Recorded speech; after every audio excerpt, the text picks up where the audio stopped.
Good evening, ladies and gentlemen, and welcome to the 40th episode of It's Your Time Now, a program dedicated to providing the public with the information necessary for constructive and honest participation in a free and fair and open forum on true constitutional reform.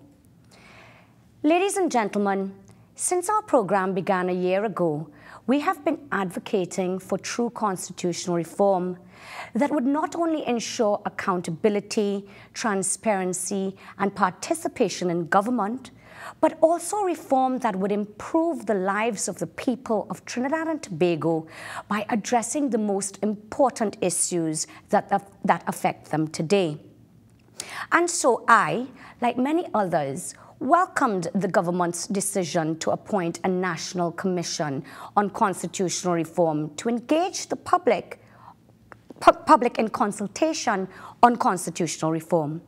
Little did we know that act was the beginning of an elaborate ruse that would cost the taxpayers $4 million to hoodwink them into believing that the country was finally going to see genuine reform of our outdated constitution.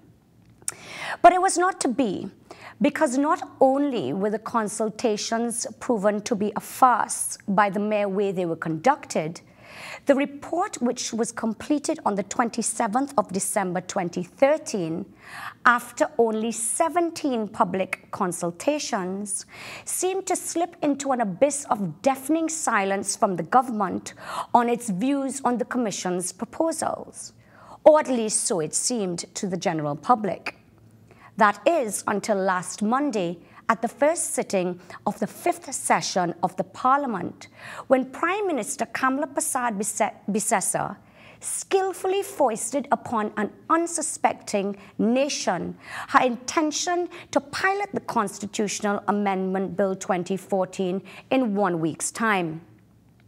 Not surprisingly, this decision completely blindsided not only the opposition, other members of the coalition and the public at large, but also members of the Commission who themselves voiced concerns about rushing far-reaching reforms through the Parliament in 1 week to be passed by a simple majority. But their concerns were to fall on deaf ears, as the ball had already started rolling under the guise of strengthening democracy. But how can you strengthen democracy on a foundation of secrecy, deception, and lies? How can you claim to care about the people of this nation when your actions show otherwise? And what about the voice of the people? Well, the Prime Minister says, and I quote, "We have spent a good amount of time listening and providing the avenues for the people to share their views on how constitutional reform should proceed. Now, having heard the people, we are taking action by giving more power to the people," and I close quote. Funny how most dictators say that. And so it should come as no surprise in the early hours of this morning, 4 a.m. to be exact, the first step in changing our constitution was completed with the majority of the government MPs voting in favor of the bill, which proposes fixed election dates, term limits for prime ministers, provisions for the recall of members of parliament, and runoff elections. While on the face of it, the first three proposals are appealing to the senses and may find favor with the general public, it is the fourth proposal, runoff elections, which is without a doubt the most controversial. Not only because it did not form part of the report on constitutional reform, but more so because the government is yet to provide a valid reason as to how it will strengthen democracy by creating greater accountability, transparency, and participation in government. So what is a runoff election? In simple terms, let's say there are 3 candidates contesting the general election for a particular constituency. In order to become the member of parliament for that constituency, one of those candidates would have to receive 50% of the total votes cast.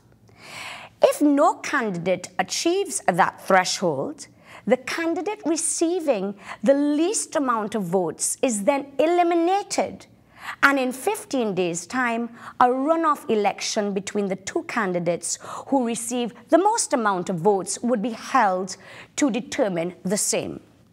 In other words, ladies and gentlemen, in a general election contested by parties A, B, and C, if no candidate received more than 50% of the total number of votes cast in a constituency, the candidate representing the party that received the least amount of votes, let us say party C, is eliminated and another election is held in 15 days' time, this time only between parties A and B. The question then arises, what happens to the votes that were cast for the candidate representing party C? Put frankly, their votes would be discarded and they would now be faced with the option of voting for either party A or B in a second election. So how does this deepen our democracy when you are taking a choice away from the people? When you are in effect forcing them to choose between two parties, neither of which they want? How does that put power in the hands of the people? Well, to discuss this further, we have the pleasure of having with us Mr. Michael Harris, a writer and commentator on politics and society in Trinidad and Tobago and the wider Caribbean. He is a long-standing member of the Tapia House Group and works as a human resource executive. Good evening, Mr. Harris, and thank you so much for being here. Mr. Harris, it is clear from the reforms proposed that it really seems to have nothing to do with constitutional reform and perhaps more to do with electoral reform. And so in the interest of time, I would like to delve straight into the discussion on the runoff vote being proposed. Yesterday, Mr. Harris, the Prime Minister attempted to justify the proposal of a runoff vote to the country by saying it would strengthen democracy. Yet, not one of the 53 Commonwealth nations that follow the British Westminster system has implemented this system, that's runoff system. What are your views on that, sir, to begin with, on strengthening democracy? Well, it does not, right?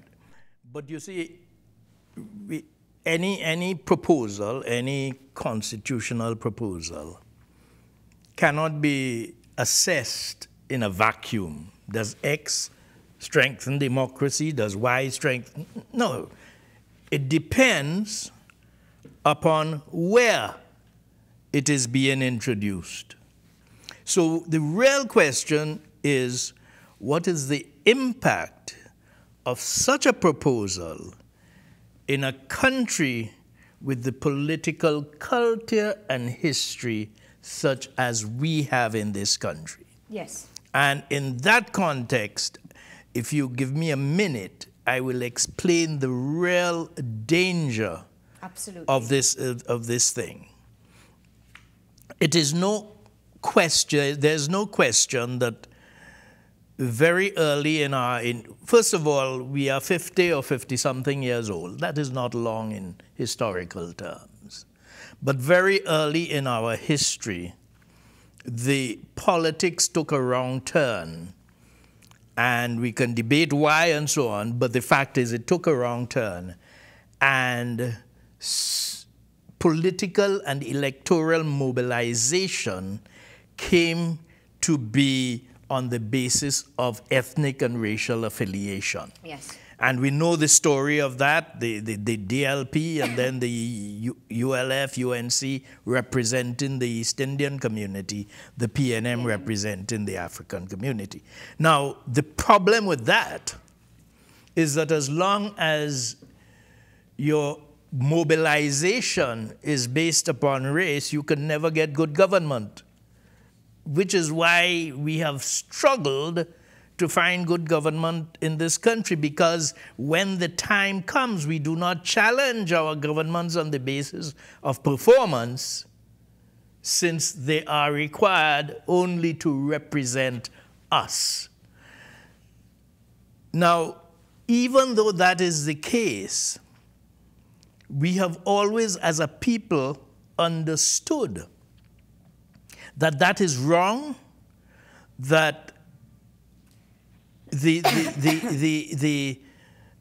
need to find a form and formula of politics and party politics that rises us as a people and transcends the racial divisions. And therefore, for almost as long as we have, and I would date it from since 1981, there has been a constant search by the people for a new dispensation, a new formula, a new thing. And people don't remember the history, but people have tried all sorts of formulae to break out of this racial division. They have tried the Liberals Party under Peter Farquhar. They tried Tapia, they tried ONR, they tried COP, and they tried a whole host of others. There's MSJ now. Yes. And all of those have to be recognized as attempts to break out by the people, to break out from the futility of racially polarized voting and politics. What this runoff proposal does, in the first place, you know, the Rowley and the PNM say that proportional representation is a dagger in the heart of the PNM. Of the PNM. Of the PNM. Well, this proposal is not a dagger in the heart of the PNM. It's a dagger in the heart of all those who dream of a country whose politics rises above race. Race and tribal voting. And tribal voting, because this is designed, as you said in your introduction, to eliminate the third parties from the system. And I wanted to come to that, because my greatest concern and what sort of screamed out at me was, not only would it erode democracy, but it would further entrench tribal voting. Because the reality is, if you get rid of any third party or force, or even an independent person, let's say, for example, like yourself, it will come down to the two big parties, that is the PNM and the UNC. And we are going to say, well, you know what? I'm going to vote for either the Indian or the African. And that's what it's going to come down to. And what it really does is because there's one other choice, that you don't go and vote. That you don't so go and you vote. disenfranchise all the people who want nothing to do with racial polarized voting. Exactly. All the people in the country. But there's another thing that we need to think about this proposal. Eh? Yes. And I think, while I say that in terms of future, and in this respect, let me say that I was pleased to see that Winston Dukaran voted against it, and on the grounds that he could not deprive future generations of hope, because that is an important aspect to the stability and peace we have had in the politics, insofar as people not liking what is going on, but thinking that they can work for something different. If you remove the possibility and hope of working for something different, you create a very fissionable situation. And disenchantment to the population, where they say, helplessness, hopelessness. Well, if this is what it is. Or anger. Or and anger explosion. And exactly.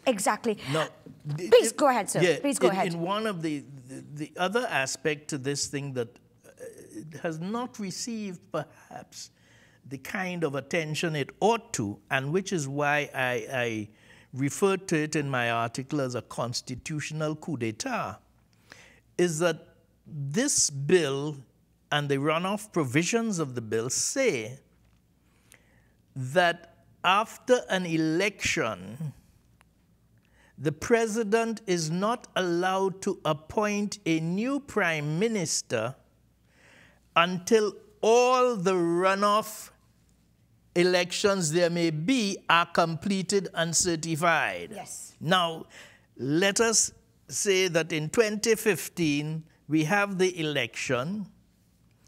The PNM wins the election or gets 21 seats clear, but there are 3 or 4 runoff elections in the marginal seats. The president cannot appoint the PNM prime minister or government.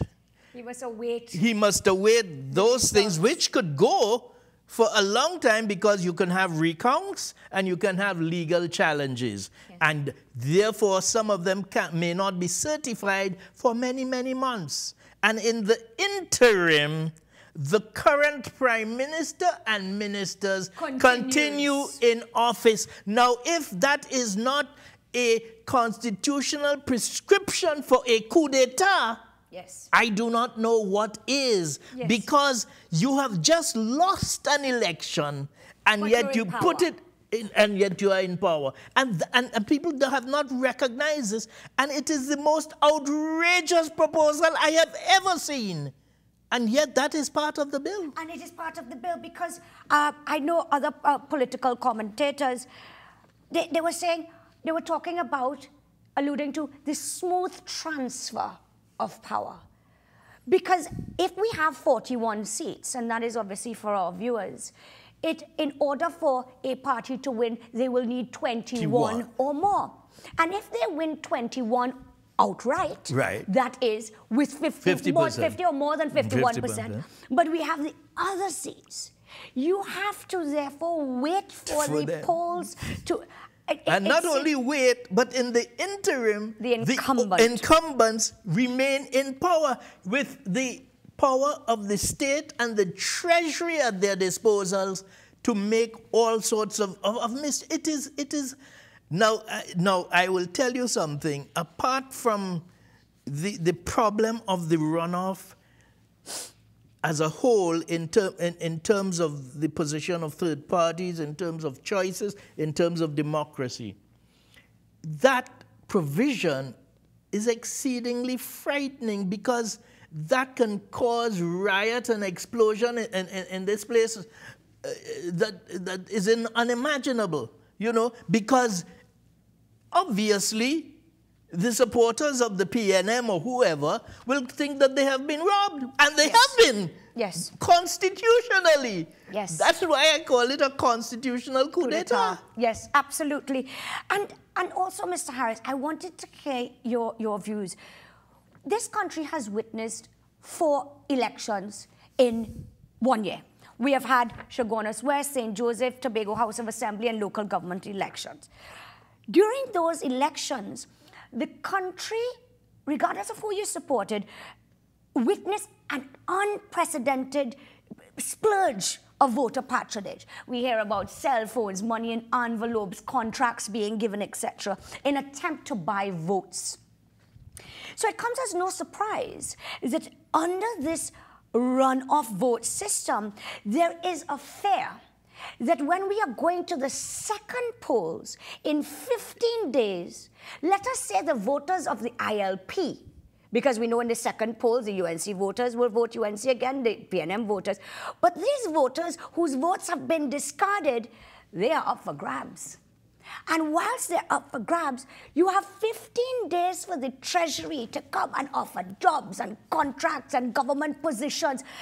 And I personally find that frightening. What are your views on that, sir? Well, clearly it is going to worsen. 2 things are going to happen.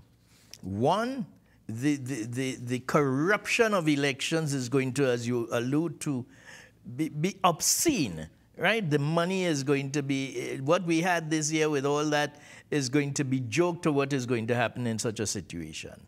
The second thing that is going to happen is that the racial polarization will become extreme, right? Because other voices who are not interested will be silenced, and it will be pure African and Indian down the line. It is a prescription for racial violence. It is a prescription for going down the Guyana route. And right? So, you know, I wanted to hear for myself the government's justification for these proposals, and in particular the runoff vote. So I went and I listened to the debate. When I was entering, you could have seen there were the PNM supporters who were predominantly African, and there were the UNC supporters who were predominantly Indian.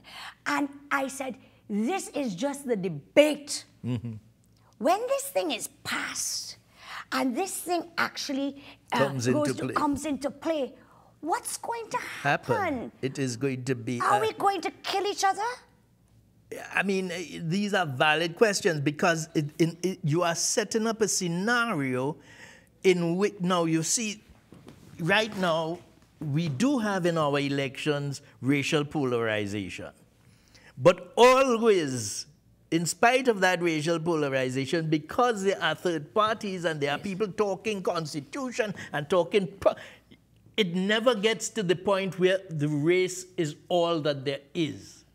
In the context of the runoff situation, in those elections, race will be all that there is, and coming behind that passion, you never know what to expect. Exactly, and how the people themselves, because we also have to think about, before the runoff elections actually take place, what's going to happen during the campaigning. We have seen that in Chaguanas West. Yes. We saw it happening. We saw it in St. Joseph. We saw race raising its head in Tobago. Now, I will tell you that we have not had real violence in elections for a long time. But there were times in the 60s, right? Well, you are too young to know that. But there were times in the 60s where violence occurred, racial violence occurred in election campaign season, and there were certain areas that one party couldn't go in or the other party couldn't go in, and so on. Fortunately, we have moved away from that. These things are sending us right back to those days. It is frightening, to be honest. Absolutely, and therefore, it bothers me why this government, who claims to be interested in strengthening democracy and true representation, did not seek to introduce a form of proportional representation, which is what, having gone to at least 2 of the consultations myself, heard a number of people raising, political commentators from all. I heard the PLM and Mr. Rowley at one stage talking about proportional representation. Why it was not something that they even bothered to consider is beyond me. Well, the thing is, the proportional representation is the way to give validity to every vote in this country. Yes. But you see, that is not their interest. Their interest is in staying in office, right? And this proposal, right, gives them, and when I say them, let me be very specific, the UNC gives the UNC the best chance of staying in office by forcing a clear fight on racial lines between UNC and PNM, and in which context they are of the view that they have the ethnic demographic advantage, right? And that is all it is about, perpetuating themselves in power. That's all it is about. Not caring about the people. Not caring about the people, not caring about the future. About the future, about the youth. And we hear about the youth so many times. Not caring about people, parties getting seats by the proportion of votes that they receive. They just wanted to... Why on earth you say just to stay in power? Just to stay in power. I mean, what else could it be? I mean, they cannot...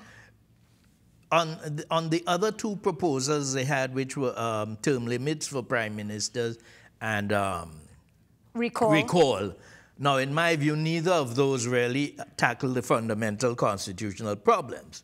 But at least you can justify them in terms of greater democracy and authority for people and so on. There is no such argument in terms of this.